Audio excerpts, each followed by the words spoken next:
Thank you for your time. Where are you from? I'm from Germany. Germany. Are you visiting or living here in Japan? I'm visiting. I'm here on vacation. How long have you been in Japan? I've been here for approximately 1.5 weeks. So I'm getting into the main topic today. And today I'm asking people about culture difference, culture shock. So coming from European country, Germany, to Asian country, Japan, probably very different. What kind of difference did you find here? I find Japanese people, they're very kind and friendly, and they always stick to rules compared to my home country, I would say. For example, people always wait at a crossing for the light to turn green to walk, and back home people would probably just cross the street when there's no car coming. Or people, they stand on the side when they eat or drink something, so they don't do it while they're walking, and back home everyone just does whatever they want, eat and drink wherever. Okay. I guess sometimes people say that in Europe, like Germany is kind of relatively similar to Japan in terms of like strictness to rule or some like punctuality and so on. Yeah. But didn't you feel that way? German people are meant to be like very punctual. Like they're always trying to be on time. When you meet with someone, you're on time. You're not like half an hour or 10 minutes late. So that's something I would say is the same like in Japan or in Germany. But otherwise there are things for which we don't really have rules. Like for example, when you're eating, there's no rule that you have to like stand on the side and eat something. There's just no rule, so people just do it everywhere. Either when they're on the bus or on the train or while they're walking. We just try to save time and do a lot of things while we're like walking or just using time while we're on the bus or whatever. Okay. So as for punctuality, firstly, is it true that train comes on time and the people get together on time as they promise? There's a difference. Like when people meet, they're usually on time, but there's a thing about trains back home. The German train is never really on time. They're always kind of delayed. It's funny, but that's the truth.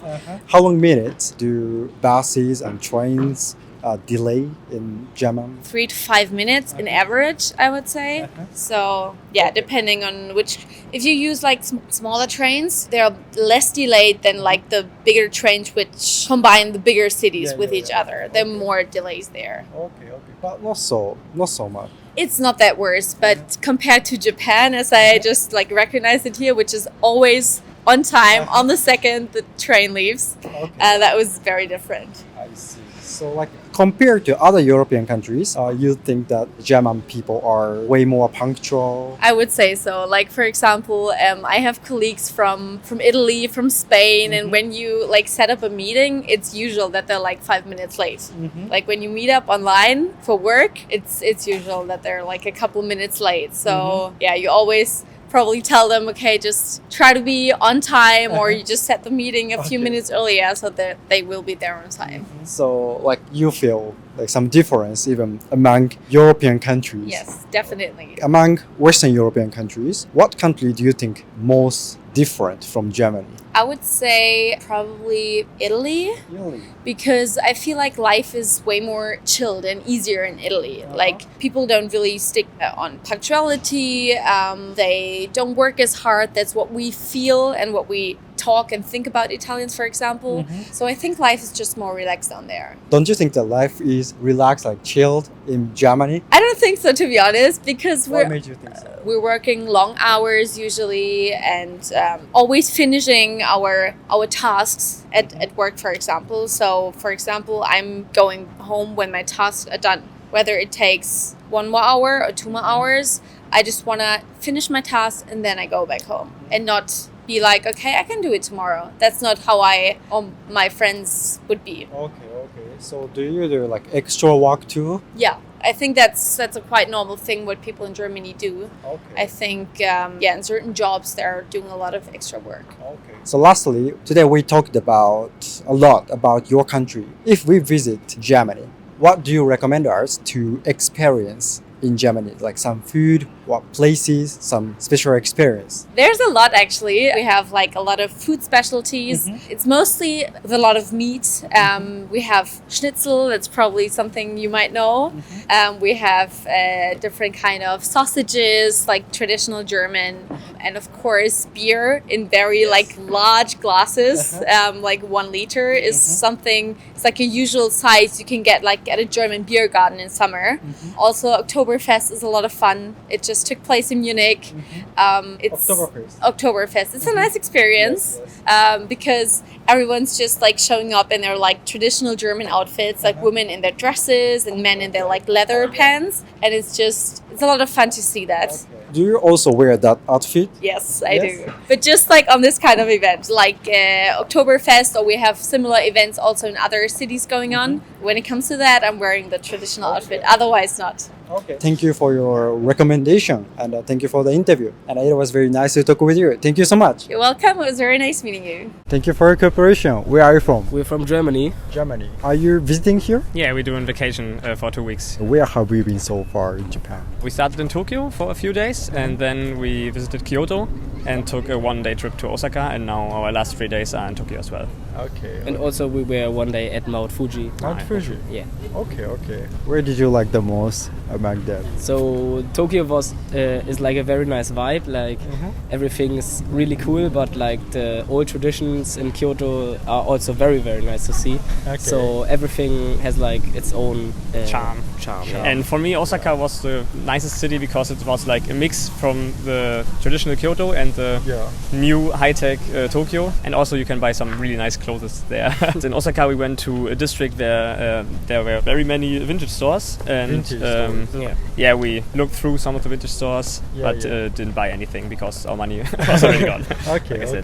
Do you think like vintage stores is very big here in Japan? Like it's very like a lot here? Yeah, quite a lot. Like in Germany, there are also in the big cities there are also many vintage stores. But in Japan, I felt like there were many organized stores. Like in Germany, it's just a bunch of clothes and you have to look through everything. And in Japan, there was like there are trousers, there are these, there are that, and it was like cool. It's nice to shop here for vintage clothing. So while you were traveling, did you get some like a unique, funny story? Maybe it's interesting for the guys back in Germany, but I think for Japanese guys it's not that interesting. So we visited an onsen.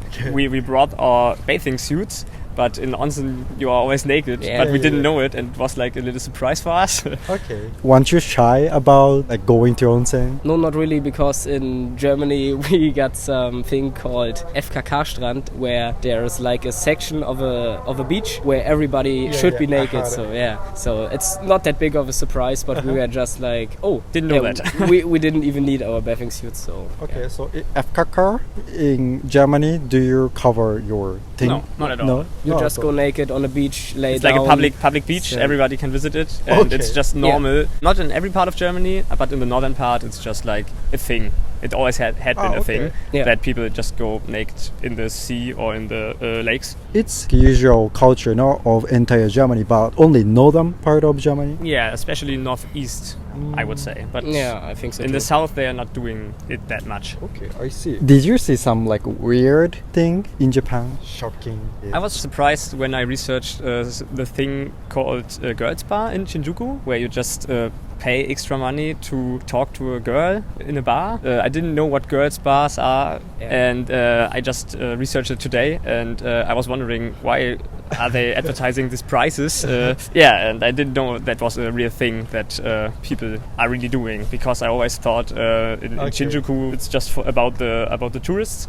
You visited? No. No need actually. But you've been to Shinjuku area? Yesterday. Actually, our apartment is near the Shinjuku area, where like the streets are always bright. Right. Japan is not so dangerous country, but in Shinjuku, especially the Kabukicho, there are a lot of like girls bar or something a little bit dark side. So what was the impression of that side of Japan? So to us it was a bit funny, but also a bit like weird. We just went there having fun, laughing about some things, but if you're probably not that aware of what can happen there, so you need to be more careful there. But I think we just enjoyed it a bit and had a bit fun, but we didn't go into any store or something. We just walked down the street and had a laugh. So every street elsewhere is like kind of clean, but in Shinjuku, like you have these overwhelming streets, and like the next street, the little one around the next corner, is just like dark and smells really bad, and you really don't want to go in there, but you don't know what's happening in there. So it's kind of crazy how close the tourism side and the dark side really is. Lastly, what do you want to say to people who want to visit Japan? Definitely bring enough cash, because you can always pay with credit card, and take as many days as you want, because 2 weeks is just not enough time to visit Japan as we would like it. So it was very nice to talk with you guys. Thank you so much. Thank you so thank much. you so much. Thank you for your cooperation. Where are you from? Germany. Germany. Are you visiting Japan? Yes, 3 weeks now. Where have you been so far in Japan? We were in Tokyo, Kyoto, Osaka, Hiroshima. Where did you like the most? Maybe it's a difficult question. I think Osaka was a very good city because it was like more louder, and there was there was many places to see, and I liked it really. Okay, like more energy. More energy, yes. Okay. Today I wanted to ask about your trip. What is the impression of Japan in general? It's very clean. The people are very, very nice, and they're so punctual. So with the trains, because like I'm from Germany, and Germany has the stereotype that we're always on time, which in comparison to Japan isn't true. So if you're traveling with Deutsche Bahn, which is a German train, it could be that you wait 2 hours or some. I imagine the German is completely same with Japan in terms of punctuality. No. Okay. By the way, are you a student? Yes, student, high school. High school student. I interviewed many people before, and I heard German high school students go abroad to do some like social activity, like social work service. I don't know. Before enrolling in university, are you planning to do that after like graduating high school? Yes, of course, because I can't imagine going from high school directly to university. So I plan on doing maybe work and travel somewhere, and just seeing a bit more of the world before studying, and then working, and then Okay, so you're planning to travel. Yes. How long? That's the question I have at the moment. So maybe half a year, I think, or maybe 1 year, but not longer. So where is your option? I'm thinking really hard because yesterday I met someone who told me Taiwan is a good option, and I also thought about Japan now maybe, but it can be hard finding work here for work and travel because I don't speak Japanese. So that work, it will be better where English is normally spoken. Yes, but I think in Japan it is English is very common. Many people speak English. You can find almost everywhere someone who can help you when you're here in Japan. Oh, really? It was my impression, but I don't think it works to just speak English, because maybe if I'm working in a restaurant and I have to speak Japanese. Right. Lastly, what do you want to say to people who want to visit Japan? Well, I would say you can simply do it because it isn't that expensive as we thought. It isn't that difficult. If you have a problem, you can just ask Japanese people. They're so helpful. They're very nice, and I think you always find someone who is there to help you. And I would say don't fear coming to Japan. Okay. It was nice to talk with you. Thank you so much. Thank you. Thank you for your time. Where are you from? I'm from Germany. Germany. Yeah, like Munich. Munich. Yes. München. München, right. Okay. How long have you been here? I've been here for like 3 weeks. We started in Osaka for like 6-7 days. Then we were in Nara, and after that in Kyoto, and the last 6 days in Tokyo. Okay. Today I'm asking what brought you to Japan, the impression of Japan and so on. So firstly, could you tell me why did you decide to come to Japan? Okay, so it all started in the childhood with the anime like Dragon Ball, yes. Pokemon and everything. Yeah. Since that I'm a huge fan of anime and of Japan in particular as well. And we tried to get here like the past 5 years, but then Corona came and the flights got cancelled and everything, and finally we made it here. Okay. So you're wearing Spy Family t-shirts. Did you get it here? I get it here from Uniqlo, it's called. Uniqlo? Yeah, they have this shirt and it's perfect. Anya? Do you have a Uniqlo back in your country? No. So it's very different from the shops. So I bought not only this, I bought some other shirts and this pants as well. So I think the quality is great and the price is totally fair as well. Okay. So in comparison with Germany, it's kind of cheap price but good quality. So other than clothing, did you get some anime goods or something? Yes, so I already bought Nagi from Blue Lock figure. Figure. So some figures. So you went to Akihabara to buy it? Yeah, and I bought it in Osaka as well. There were like tiny shops. So was it like kind of like paradise? Yeah, totally. Okay. What was impression of Japan in general? In general, pretty nice. The people are very nice, very helpful, very kind. Mm-hmm. And you can see all different things in like a small area. So you get very different impressions, but kind of everything was perfect. What was the highlight of this trip? The first shrine we were. Osaka? Yes, in Osaka. I don't know the name right now. Yasaka Shrine. Yasaka Shrine. Yes, seeing the fundamental different mentality of the people there was quite shocking, because I think in Germany we can't have a shrine because it wouldn't work, because you get omimoris in boxes, you give 500 yen or something like that and you can take one. In Germany, everyone would just take it, don't leave money there and go, and it wouldn't work. And so the cultural difference was very impressive. Lastly, what do you want to say to your family or friends when you go back to your country about Japan? That it's totally worth to take a trip here, because you can do everything you want. You can have nice food if you enjoy it. You can have night sightseeing and even have a nice vacation in the mountains and everything. So it's totally worth a trip. Okay. So it was very nice to talk with you. Thank you so much. Yeah, thank you as well. ありがとうございます。ご視聴ありがとうございました。いかがだったでしょうか？動画のご感想やテーマのご要望などコメント欄で教えていただけますと幸いです。たくさんのコメントお待ちしております。チャンネル登録の際は通知ボタンもお忘れなく。